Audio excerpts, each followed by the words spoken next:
Microsoft's just an amazing company, right? And it's just been on a tear for so many years, pretty much since the point that Satya Nadella took over as CEO. Yeah. And I remember sitting very early in his kind of tenure in a room, listening to a conference, listening to a president at Microsoft talk, and they, it really struck me what they said. They said, what we're doing is we're building enormous data centers, the size of many, many football fields.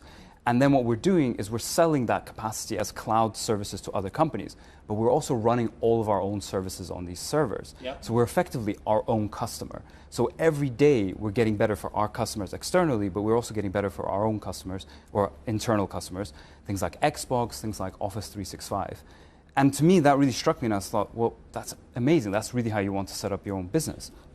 And I think if you take that together with the transformation that's happened in terms of business model, the stewardship of Amy Hood as CFO, because she's been able to control costs really well, which has actually not really been a feature of some of the other tech companies. You just have this fantastic company that's managed to transform itself and to continue to deliver over time. Why aren't margins at cloud under more pressure, being that, again, I'd never pretend to know much about any technology. That's why I have Arjun, so he can tell me everything. But what I do know is that every technology becomes commoditized after time, and your margins do shrink. Is that what I should be looking for in all of these cloud announcements within these divisions now, or is it not happening yet? I think that's a really interesting question. I think if you look at cloud, it's a big fixed cost business, right? And a lot of these companies have spent billions of dollars setting up the CapEx. And actually delivering the service is a small sort of marginal cost to it, right?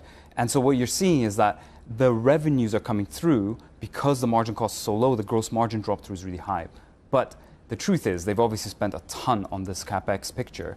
And so I don't think the margin is necessarily going to be under a lot of pressure because you've had this huge investment, and that's protected you from competition as well. That industry is really dominated by 3 players right now, with Google sort of a distant third, but really Amazon and Microsoft are the leaders in that space.